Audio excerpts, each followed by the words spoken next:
Transformers Generation 2 is a really strange toy line when you get down to it. It began life simple. Repaints of classic G1 figures in horrifically gauche 90s Dayglow colors. The line would also be bulked out with European imports, such as the Autobot Accelerators and the Decepticon Sky Scorchers. From there, Hasbro would develop a myriad of new molds, most of which had some gimmick at the center of the play pattern.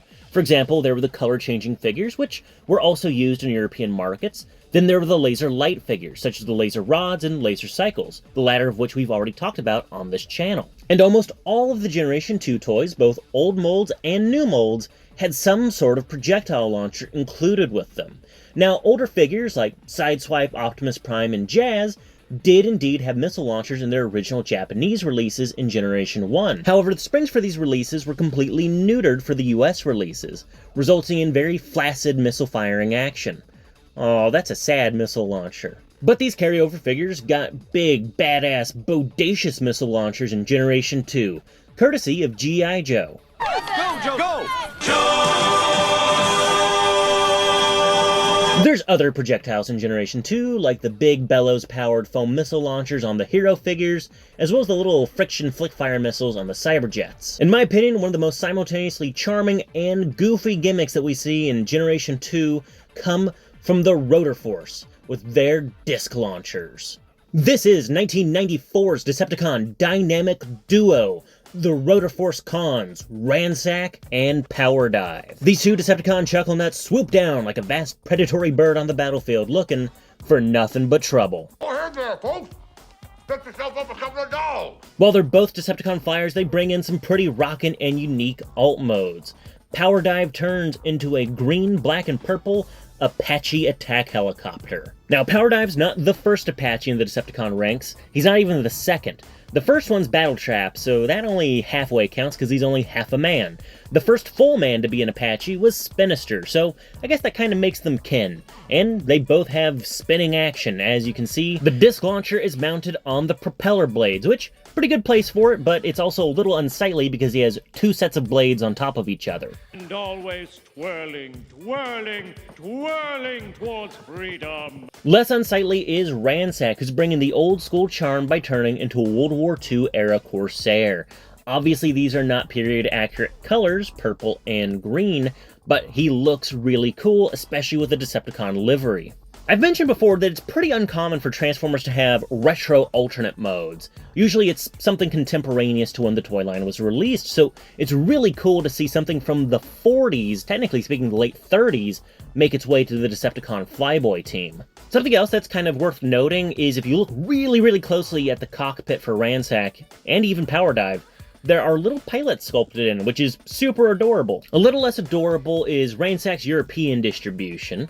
You saw at the beginning of the video a carded example, and that is a Hasbro Europe variant. Different card art, but also a different name. It was really common for Hasbro Europe to have their own unique distribution names. And over there, Ransack is named Blitz. Vacation Pierre, Rock and Roll Mangala, Deluxe Nancysaurus with Sonar Exoskeleton Attachment, Evolution Chamber, Battlesaurus, and Rapid Fire, each sold separately from Tomiko. Definitely a good name for a bad guy, certainly not out of the question, but I did pick this up in the UK during TF Nation, so might be a little tasteless as well. I guess just kind of like Transformers The Last Night, just don't think too hard about what the Decepticons might have been doing in the 40s. Can't be.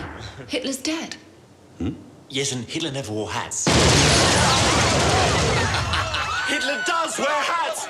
Now onto the robot modes. Both Ransack and Power Dive have really simple transformations. Ransack's is kind of interesting in that he literally accordions in on himself to form a robot. But unfortunately, these result in very petite, very small, and very unarticulated figures. Of the two, Ransack fares the best. He has a very unique robot mode thanks to his very unique alternate mode. A solid head sculpt with good light piping, as well as fully articulated shoulders and elbows, so he can strike a couple wacky poses. And also the general shaping of them reminds me of both the anchor arms from SpongeBob, as well as Power Glide's big Popeye the Sailor Man arms. Now I'm a jerk and everybody loves me. So order now, wimp! Wow, now that's a good idea. Now for the main gimmick, the Rotorforce. The entire front of his plane mode comes off and becomes a very round gun, and the propellers are the spinning disc. You wind it up, let it rip, and it results in a very weak missile. It doesn't even take down one of the accelerators. Maybe Power Dive's got a little bit more power behind him. Unfortunately, he is almost a complete brick. As G1 as G1 could get if it was G2.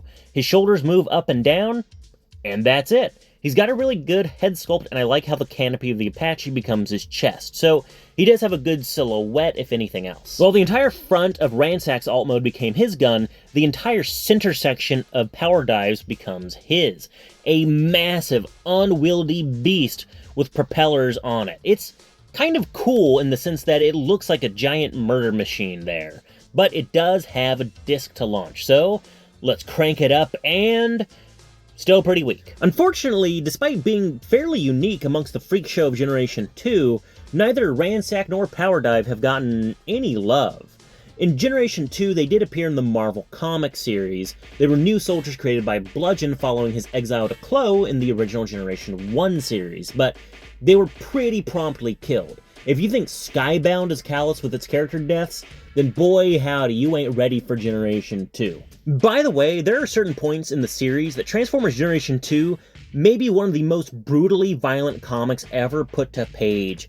There are certain scenes in this that could give some indie darlings a run for their money. Pointless Hub was very correct in his Dark of the Moon video when he surmised that there's an unspoken rule in fiction that you can get away with some fucked up shit as long as it's robots involved. I'm getting off track here. While Ransack and Power Dive did get killed in the Marvel Generation 2 comics in the US, the tie-in comics in Europe had them survive and just kind of hang out and, oh god, bomb London. All he wants is a date with world domination. But there's 5 things he didn't count on. Hi, Hitler. Danger 5 things.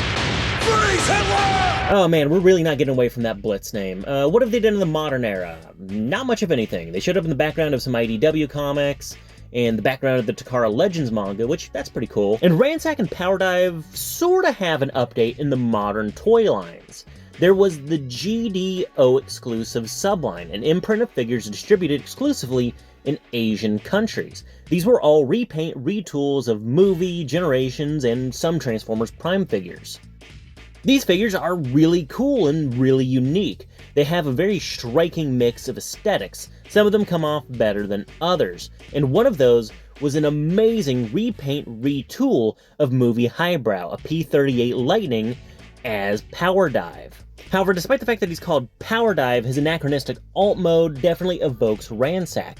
Yet he is primarily green like Power Dive, so he's kind of an amalgam of the two. This is an absolutely amazing mold to pick up. It's unique, it's eye-catching, it's striking, and it doesn't matter if it's the original Highbrow, the GDO Power Dive, or the BotCon exclusive Obsidian.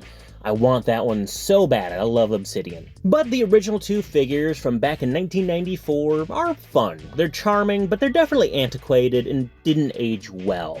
They were blown out of the water almost immediately by their contemporary cyber jets, and the flip changers that would come later in Machine Wars. They're nice little relics of a bygone time.